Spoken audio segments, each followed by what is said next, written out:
related to the limbs, and that's the way I want to approach this lecture.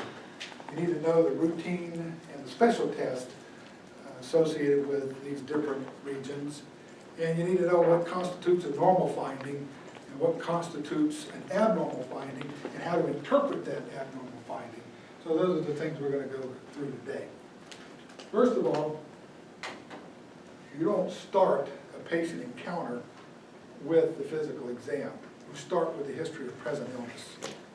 And when it comes to a musculoskeletal system, you have to divide that chief complaint or chief concern into, are you talking about a specific joint, my knee hurts, or more of a general complaint, like muscular complaint, like I just have no strength, I have weakness in my lower extremity that you'd see like from a stroke. A skeletal complaint would be more related to gross movements such as ambulation versus an injury, which is a specific, typically a point-specific problem. And then at the end, back pain. Back pain is its own category because so many people come in with back pain of an acute or a chronic nature, and it's either real or it's due to the drive for narcotic abuse, malingering. Have you heard the term malingering? Okay, so these are the things you have to elucidate. Now, go back up to the top where it says joint complaint. Now, for each of those, I listed character. So this is the presenting issue. For example, in a joint, what is it about your joint that's the issue? Is it you can't? You have a decreased range of motion? Is it stiff? Is it a knife-like pain in the joint? Is there something specific about that joint? And then below that, you see where it says associated events, temporal factors, and efforts to treat. You need to take those three and add it to all of those below it. So you need to take associated events, temporal factors, and efforts to treat to the muscular complaint, to the skeletal complaint, to the injury, and to the back pain. I didn't want to reproduce that all those times. But each of those has those four things: character, associated events, temporal factors, and what have you done at home to treat this. Okay.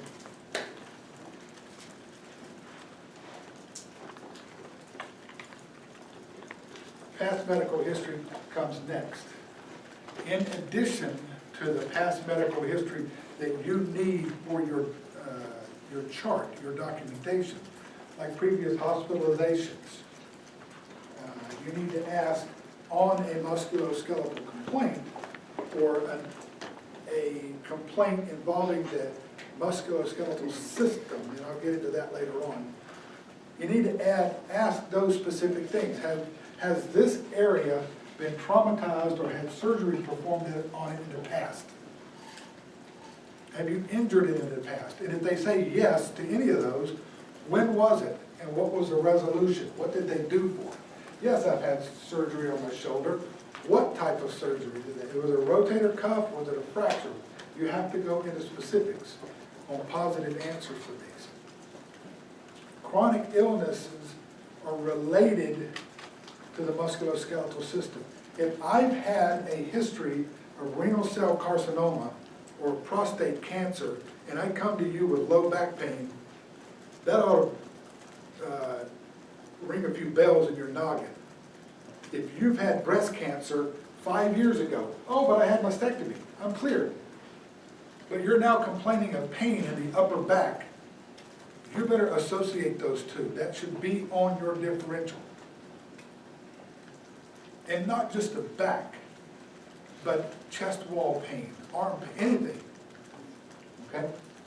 Arthritis, osteoporosis, Neurologic or renal disorder, chronic disorders, have to do a lot with the integrity of the musculoskeletal system. So you need to ask those questions. Family history, the different aspects of the family history are there. These are the things you need to ask. Genetic disorders, especially if you're talking about disturbances of the axial skeleton, or well, I guess disturbances anywhere. Is there a history of Marfan syndrome, osteogenesis imperfecta that I've listed up there, Ehlers-Danlos syndrome? We'll cover that tomorrow in pathophys. These are musculoskeletal. Just ask them, is there any genetic disorders involving your skeleton or your muscles? That would be the easiest way to approach that in a patient.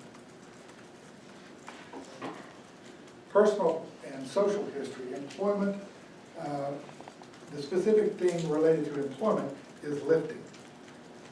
If you happen to work for the Michelin plant down in Ardmore and you spend all your day putting tires up on a rack, and now you're coming in back complaining of back pain, you should probably associate that. Exercise, the funniest thing in the world.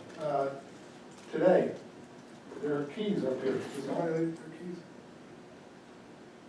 Oh, those are mine. Oh, yeah, those are mine. She had a Uber. Sorry. No, they're not. No, they're not. Sorry. Wait, yeah, would you not think that was this? No. Seriously? We have a taker. Yeah, these are the same. Okay. Yeah. So she's gonna be out in the parking lot doing a key fob, trying to find herself a car. Exercise.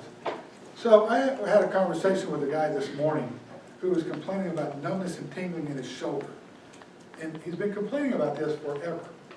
And turns out that last Thursday, he said, do you think me doing squats with 350 pounds had anything to do with this? So knowing a person's exercise pattern definitely should be investigated. Okay? All right. Recent weight gain or loss, specifically weight gain because of just the added weight to the skeleton, the musculoskeletal system. Weight loss is a red flag for something chronic and insidious, unintentional weight loss that you need to explore.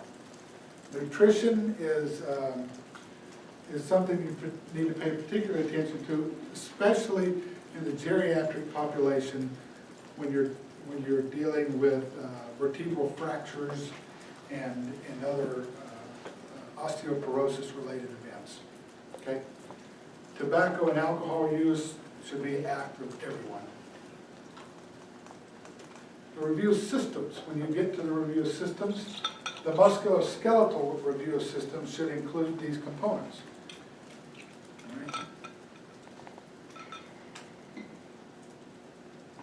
You have any problems with unusual joint pain, stiffness, swelling? If so, when? Is it in the morning, during the day, at the end of the day? Okay. Nicole, you okay? Yeah. Okay. Any questions? All right. For the physical exam, these are the general principles you need to keep in mind. These are the things that you need to assess. First, symmetry. It's very important if somebody comes in complaining of shoulder pain that you look at the shoulders and not through layers of clothes, but like Kim here, you look at the shoulders in her normal, in sort of anatomical position, if you will, with her arms down to the side, that I'm looking at her shoulders for symmetry. It's amazing that in a lot of people, you'll find asymmetry that either they didn't know about or might be related to the problem. Palpate for smooth rotation. So, like every other part of the body, it's inspect, palpate. So, smooth rotation means you want to put your hand on the joint and make it move. And what you're feeling for is crepitus. You know what crepitus is? Crepitus feels like there's sand in there, that you're grinding against sand. Range of motion. Now there are different ways to test range of motion.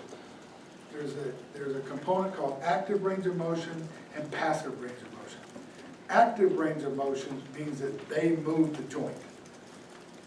Passive range of motion means that you move it for them. So if Kim comes in with shoulder pain and she's protecting it and doesn't want to move it, I don't know if that shoulder's working or not. If she tries to actively move it, it hurts. An example here would be an adhesive capsulitis. The capsule around the shoulder joint becomes inflamed. Anytime you move the glenohumeral joint, it's painful.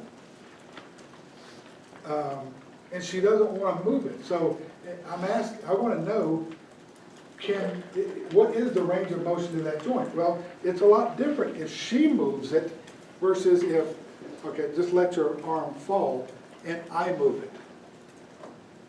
She may be able to say, I cannot move my arm past this. But if I do it for, you can. So you need to ascertain if you're doing range of motion that you do it actively, and if there's a problem, that you do it passively. And some people would argue that you do both. You assess it both passively and actively. Get them to do it, and then you repeat it by moving their limb. I don't think that's necessary. If they can move it without complaint, then why would you do it passively? Now, this thing here is called a goniometer. This is a goniometer. G-O-N-iometer. There is a normal range of motion of every joint. This is 180, your elbow is at 180 degrees there. This is 90 degrees. This is 150 degrees. This is nothing more than measures the degrees of movement. So if I'm have Kim's shoulder here, her elbow, and flex it as far as you can. Okay, so here we go. I put that stripe on the good part. I put this stripe on the movement part, and I can see that her movement in her elbow is at 158 degrees. Okay, so there are published for every joint in your body normal ranges. If she can't move, if she can't flex her elbow past here, then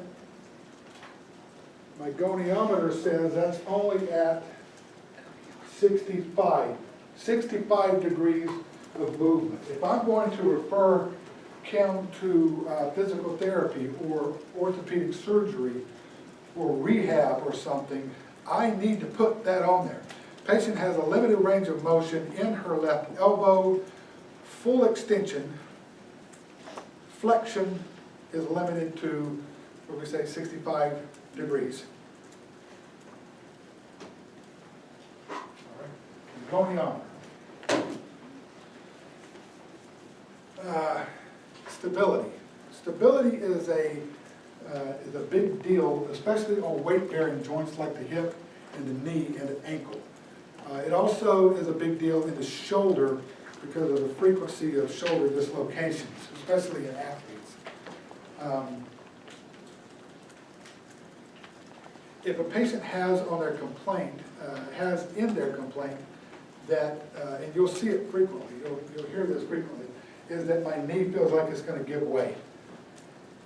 Then there is usually something related to the ligament structure surrounding the knee, torn something or another that makes them, well, when I get my knee in an odd position, gives way on me. When you assess stability in a joint, you need to assess the mechanical integrity of the joint, and we'll get to that later on. Vascular supply and the nervous supply. As we mentioned in anatomy, the number one complication of a shoulder dislocation is injury to which nerve?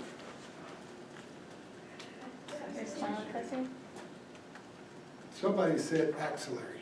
At least I'm believing I heard that. Injury to the axillary nerve. So with an injury, specifically with an injury,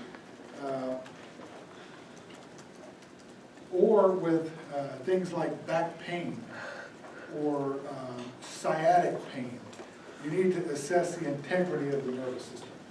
The vascular system just goes hand in hand with it. All right? Anytime you have, and I may have said this during anatomy, anytime you have a dislocated joint, you better document an intact peripheral vascular supply and an intact nervous or innervation of the distal extremity, or the distal site. When you put a joint back in, when you reduce a joint, is the term used to describe putting a joint back in place, or a bone back in alignment, is reduce it. You assess the vascular and the neural integrity after reduction and document it. If you don't, you're open for liability. You can injure that axillary nerve just as easily putting that shoulder back in as it could have been injured coming out in the first place. Strength. There are different ways to designate strength, and there are different scales. The easiest scale to remember for strength, and you can use it for the peripheral vascular as well, is a 0 to 4+, with 2+ being normal. And it's subjective. If you can't move the muscle, if you can't move the joint, if you can't move the appendix, it's 0. If you're hyperactive on one side, like a DTR, a deep tendon reflex, in the patellar region due to an upper motor neuron lesion, that would be a 4+. Okay.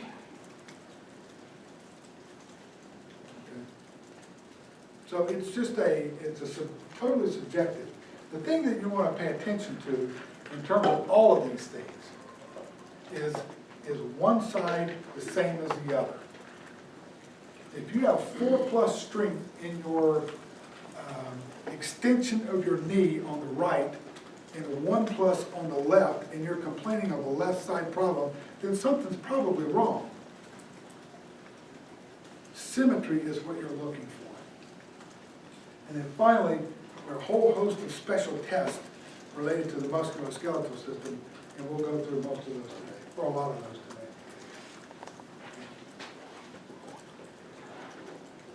Now, when do you assess the musculoskeletal system? It's like, when do you do a peripheral vascular exam on somebody? When do you do a peripheral vascular exam? You have to think, what are all the systems, what are the complaints that would put that in a focused physical? So for the radial, for the peripheral vascular, you have to think of any cardiac complaint, any respiratory complaint, any numbness, tingling complaint, and so on. In the musculoskeletal system, these are the things that should pop up in your mind as a reason to do an examination of the MSK. And there are a whole host of them. The aging population, my gosh. You get a geriatric person coming in for a complete physical exam, you need to do a musculoskeletal exam to assess their ability of accomplishing ADL. You know what ADL is? Activities of daily living. If a person is so disabled musculoskeletal-wise, they can't feed themselves. They can't get up from a toilet. Do you know that most people over 80 cannot get up off of a toilet? So these are the things that you have to keep in mind. If the strength in your lower extremities is not enough to lift you off the toilet, and you don't have something, and that patient doesn't have something to grab, you need to arrange for them an assessment, occupational therapy. Go out to their house, get an elevated toilet seat, get rails put on the toilet, get a grab bar on the wall or something that they can get off of the toilet. Okay? And then on down through there. Athlete.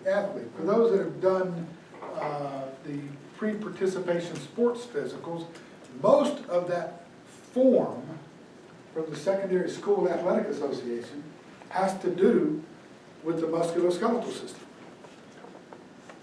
That you have normal range of motion of the upper and lower extremities and the spine.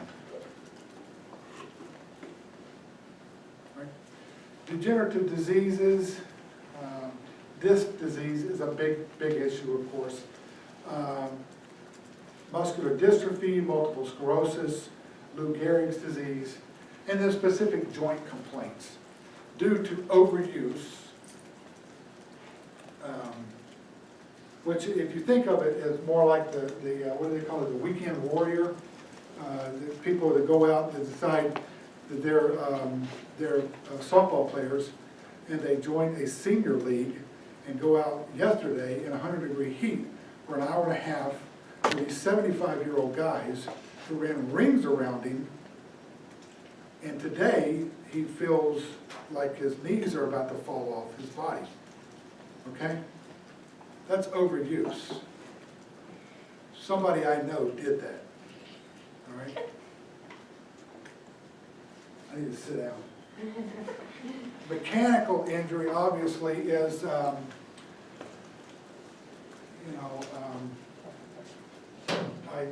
slammed my joint in the door, or I twisted as I was getting out of the car, or something like that. An identified mechanical injury. The strain involves tendons, and I think I mentioned this in anatomy. A sprain involves ligaments. Don't mix those up. And repetitive motion injuries, you see these all the time when you're dealing with, especially workers' compensation complaints, people who are doing factory work, or roofing, bricklaying, carpentry, anything that's upholstery, doing a staple gun, any type of repetitive injury, work-related stuff, you need to keep in mind. This also applies to athletes who are doing pitching or soccer. Each sport has their own repetitive motion injuries. You need to keep these in mind. All right. So one of the things at Good Shepherd is that the students have said is when I ask them to write a SOAP note, they don't know the words. And right now, under the subjective part, just put down what you think, put down what you described to me. I don't expect you to know all of the words, the medical words or the terms for things, but you need to start learning those. And so here I put a couple of words in here just so you can use them later on. For inspection and palpation, these are the types of things that if I'm presenting to you and I'm describing this problem, these are the kind of words that will tell you about the chief complaint. These are important things. If a person comes in with a joint problem, let's say a knee problem, and you tell me that there's no erythema, there's no effusion, and there's no heat, I've already almost crossed off an infected joint off my differential. So these are the types of words you need to put in your brain when you're presenting to somebody. And you need to present to somebody with that in mind. You are developing the picture. You're trying to get them to understand what you just went in and saw. Okay? If you tell me that in terms of the subjective part, that their knee is clicking, that, and then you get to the physical exam and you say they have a full range of motion or even a limited range of motion, that tells me that somewhere in my differential, a meniscal tear is going to show up. I don't have to worry so much about an infected joint, but I need to go in there and make sure and rule in or out a meniscal tear. You got it? So whenever you get a chance to ask an attending or somebody,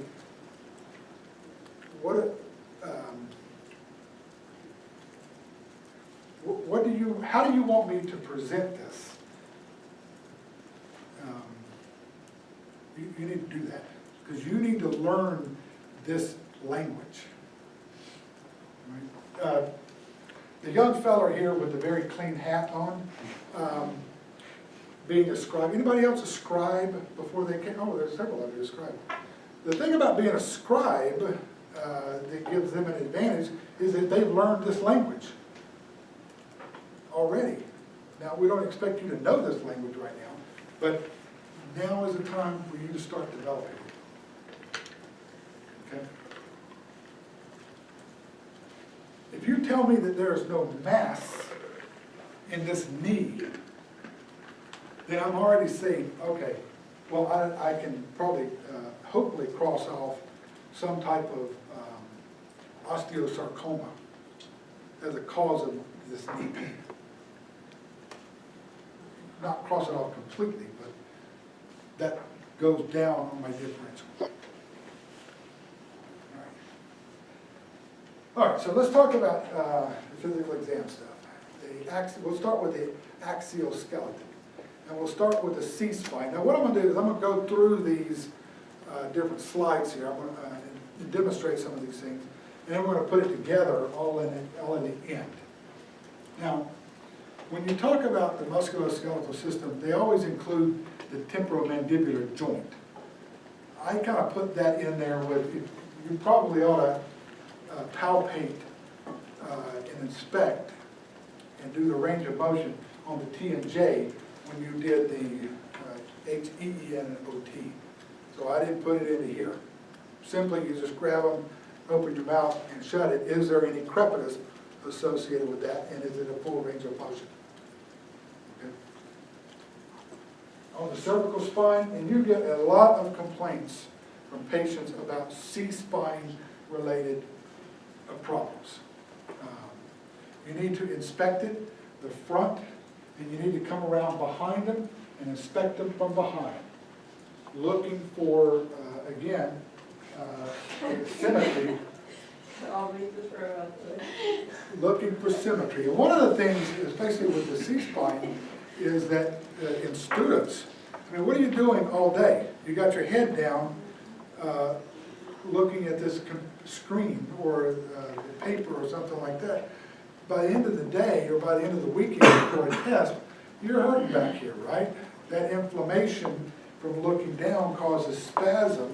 The spasm causes more inflammation that causes more spasm, and it's a nice cycle you get into.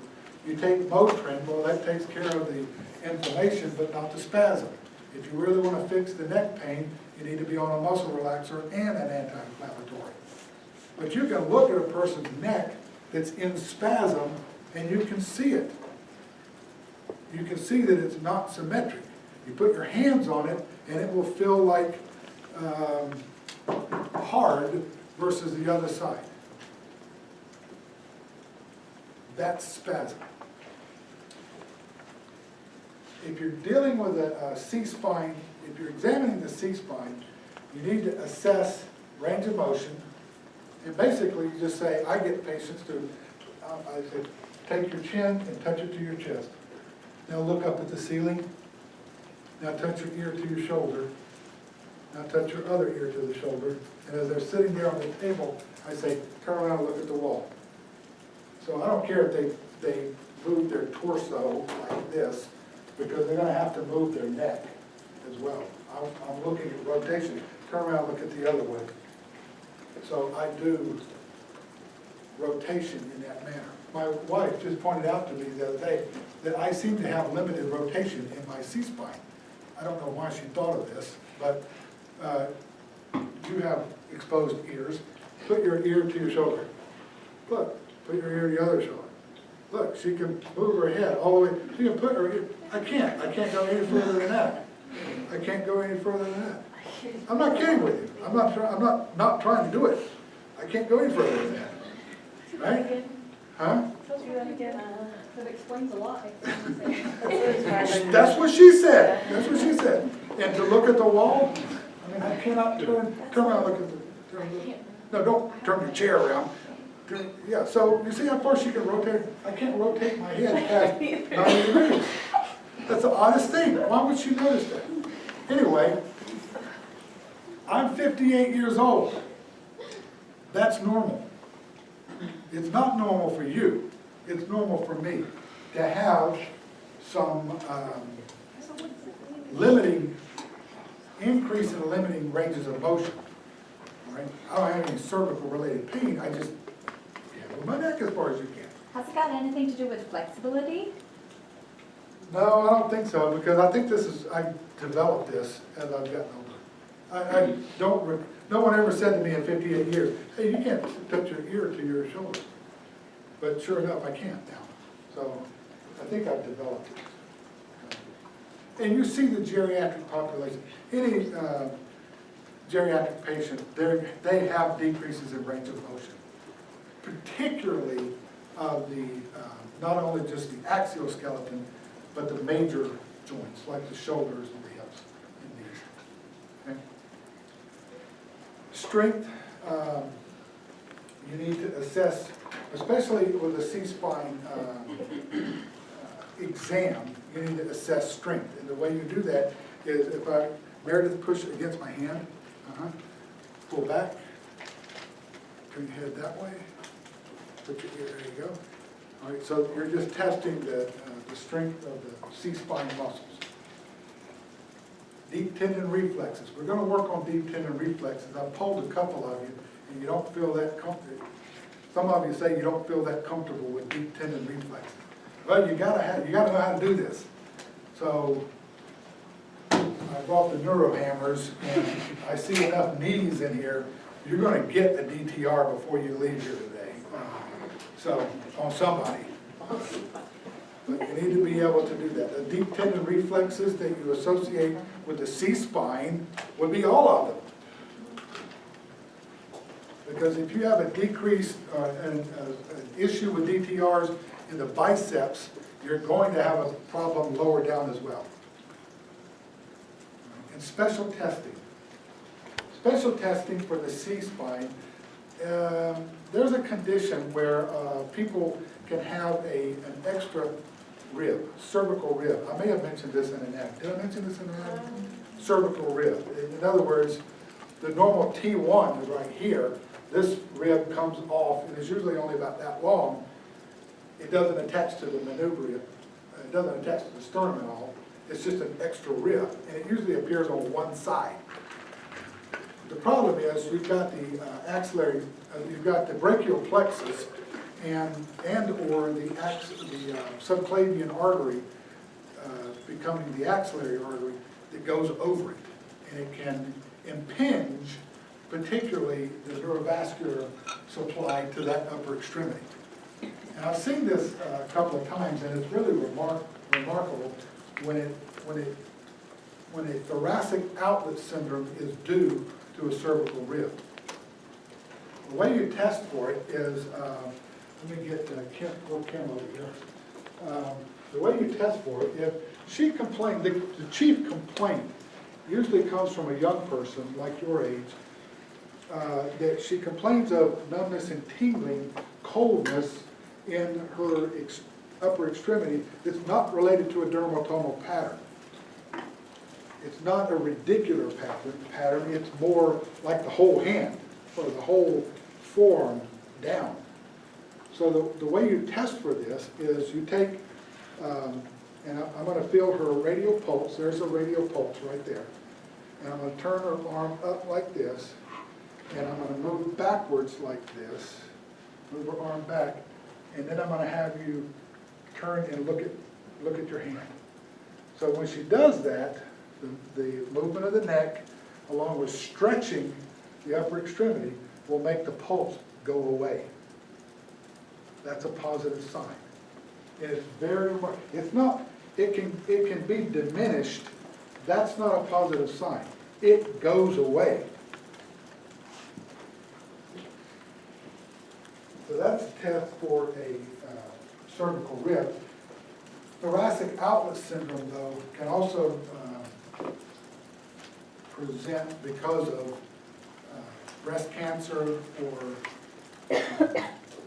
lung cancer or cancer of the thoracic cage, essentially. Anything to occupy space on the outlet.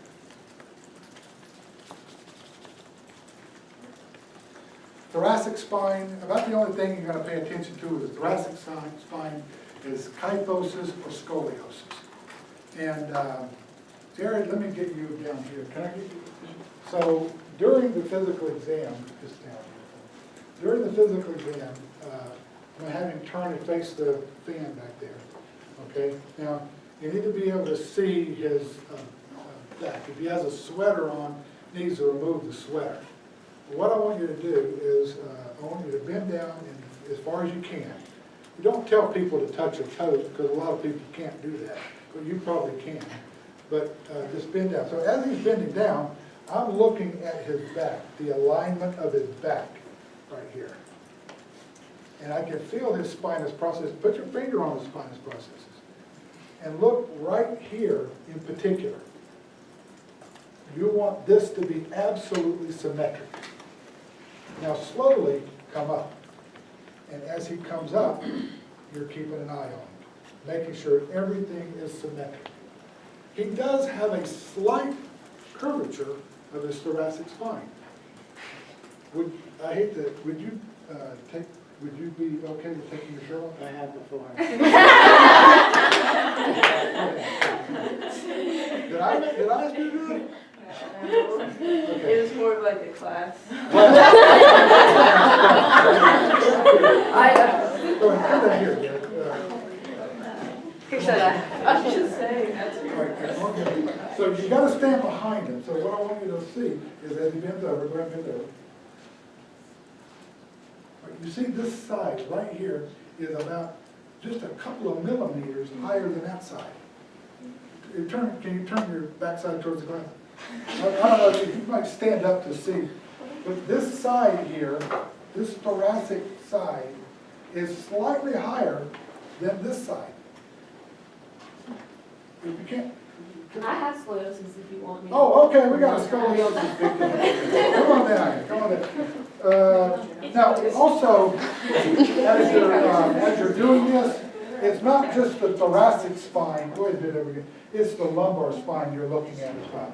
Okay, that's the whole thing. Go ahead. Thank you. What'd you say? Oh, look, look at this. You can't see, you gotta come down, come down. You gotta stand down. Oh, right there, you can see Come on down, come on down. You gotta see. You said I was You see this side? If you feel, come on, if you feel her process is over here.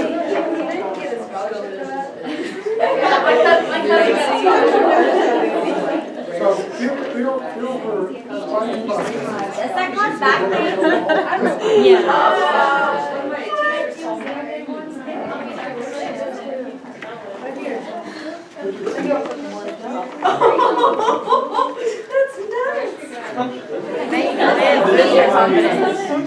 What time they told you did, and the next time they were like, no.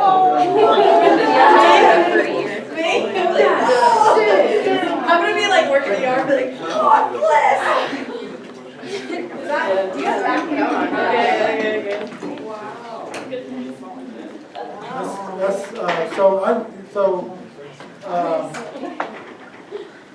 I don't know if Tammy Myers, who's going to be doing spine tomorrow morning, I looked at a PowerPoint, and she talks about scoliosis, but more in a general sense. If you're an orthopedic surgeon who is going to focus on spine, will identify whether it's a dextro or levo deviation, and they'll calculate the degree. But in general, you would just say you have a right thoracic scoliosis. You mentioned something about looking at the lumbar spine. What is that for? Well, you can have scoliosis starting all the way down the lumbar spine. But most of what you see is going to be in the thoracic region. And you have to be very careful. I mean, the other day when we were doing physicals, who was it? Brock. I had him doing that test, and he picked up a degree of scoliosis in a kid. It was about like yours, Jerry. It was very small, but you want to let the parent know that, look, we found something here, come on in, we want to show you. He has a very slight degree of scoliosis. At this stage of his life, you don't need to do anything. When he's 80 years old, it will probably manifest as arthritis or, some type of decreased range of motion. But at this point, there's nothing to do about it. At your point, you wouldn't do anything about it. This little girl that not little girl, she's a little girl because she's little, but she's 16 years old. And my daughter's here, and she's here. Her father is a physician, and it never dawned on him to ever, look at his kid's back. One day they were at home, this was about 2 years ago. One day they were at home, and she did something where he was able to see that, her spine was like that. It was massively deviated. Never knew it. He never knew it. And after consulting with a spine surgeon, her degree of scoliosis had to be corrected. So they went down to, I think it was Dallas or Houston. They opened her entire back up and put rods and, I can't remember the name of those rods. Do you remember? It has a specific name to strengthen, and they screw these rods into the spine to straighten the spine. But she grew 2 inches after the surgery just because her spine. Now, she had to have the surgery because when she would be in her late 20s, 30s, 40s, her degree of scoliosis is going to be so bad that it's going to impact respiration and cardiac function. So that was why I couldn't. When they found mine, I think it was like 30 degrees, and so they sent me a Scottish Rite and I wore a back brace for like 4 years. But it's still, my top curve now is like 50 and the bottom curve is like 45 or something. And they said that if they would have known the braces wouldn't work, they might have suggested surgery, just because when I'm in my 70s, it'll be, it'll just hurt, and then you couldn't have a surgery like that. Right. But Yeah, the older you get, the more osteoporosis you experience in your spine, and the less you can do about it. The best thing for you right now is to be as active as you can to increase the bone density in your spine, so that when you are 70, or when you become postmenopausal and you start having bone loss, something else will get you before the bone. Pediatrics, you deal with this all the time. Yeah, I do, and a lot of times when I'm doing a physical exam for like a sports physical, and I see just a very minor elevation of one shoulder blade or the other, I point it out to the parents, and the kid's prepubescent, that's when we really gotta watch for it as they're going into puberty, is when you'll see an acceleration of scoliosis. But mainly, a lot of times, sometimes if a kid's real uncomfortable or they haven't really relaxed, you'll have an artificial presentation of scoliosis, and I'll just tell the parents, next time you come in for anything and see the doc, just say, hey, Susan thought she saw a little bit of an elevation on the left shoulder blade, would you mind checking? And usually it's not there again, but it's usually very, very minor. No. Yeah. And I would say in the population, probably as much as 10, 15, 20% even, you'll see a little bit of deviation. Okay. All right, lumbosacral spine, again, inspection, palpation, range of motion, strength, DTRs. Now you're focused on the lower extremity. And special tests. There are a whole host of tests for really lumbar pain. It's lumbosacral because a lot of times it's L5-S1. So let me get, let's get Austin down here. We probably haven't picked on Austin so much this year. Come on down, Austin. Come on down. You got it, everybody. Come on, let's get it. All right, come on down.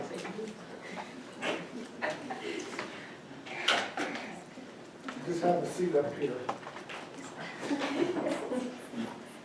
So the thing about axial loading is if he has a lumbar back pain due to disc disease, for example, a herniated disc disease, or a collapsed vertebra, then one technique here is called axial loading. And that's basically, you just take, you can get them to do it. So just take your hands and put them on top of your head. Now push down as hard as you can on your head. So you're loading his axial skeleton. If he has a problem down here, a real problem, it's going to exacerbate the pain. Now most people, they don't know that when they're pushing on their head, that the purpose for doing this is for the lumbar pain. So if they're trying to get one over on you, wanting to get the narcotics, that's not, oh yeah, it hurts my neck. That's not the point of doing this. The point is the lumbar back pain that you said you had to get the hydrocodone. Okay? So far it's good. Truncal rotation is, if you'll stand up for me, and this goes into range of motion if you'll face the wall there. So I had him bend down and touch toes. Bend down and touch toes. All right, you've got full range of motion there. Stand up for me. And I put my hands on his iliac crest here.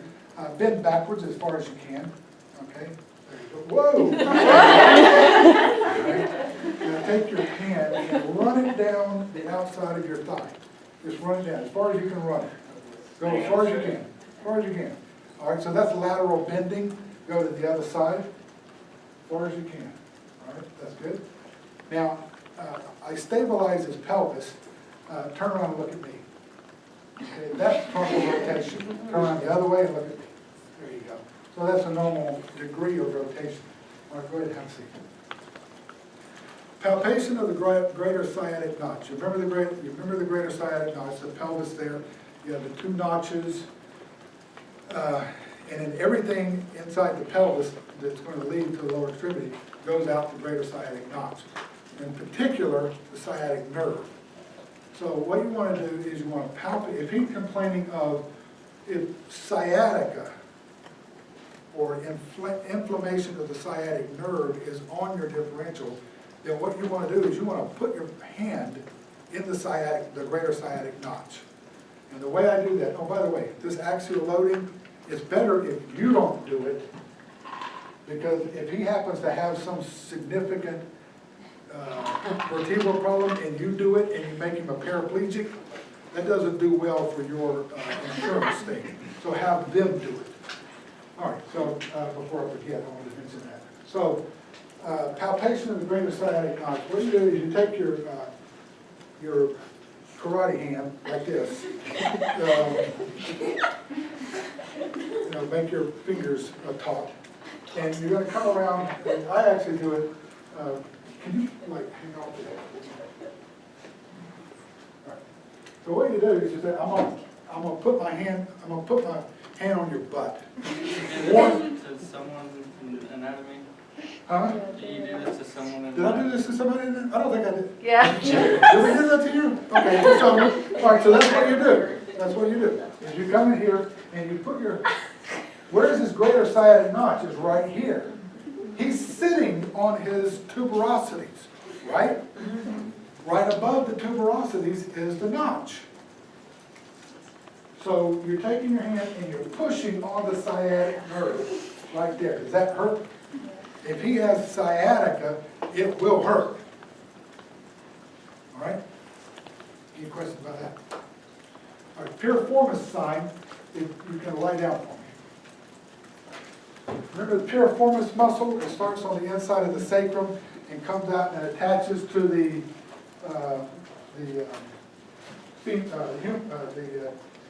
femur there. It's a lateral rotator, right?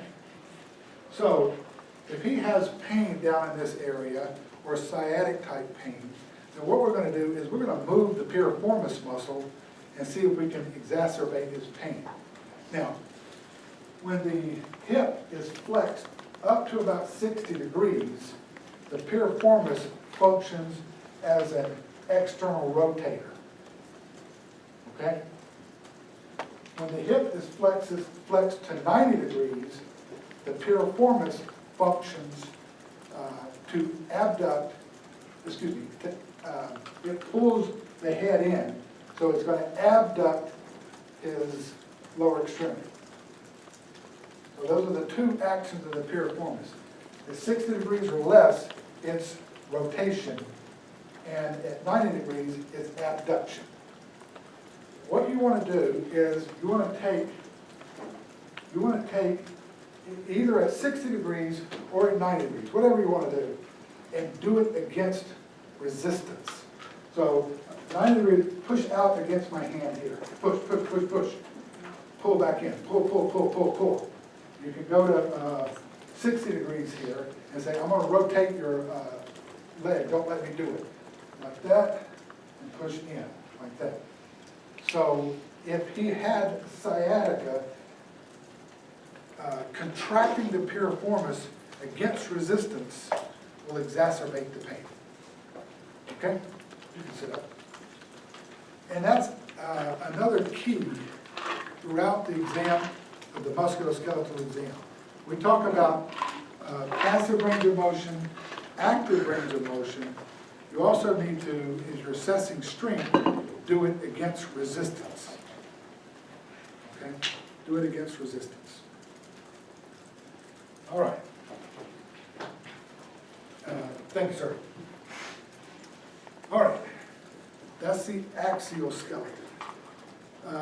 Take a break, and then we'll come back and start the appendicular.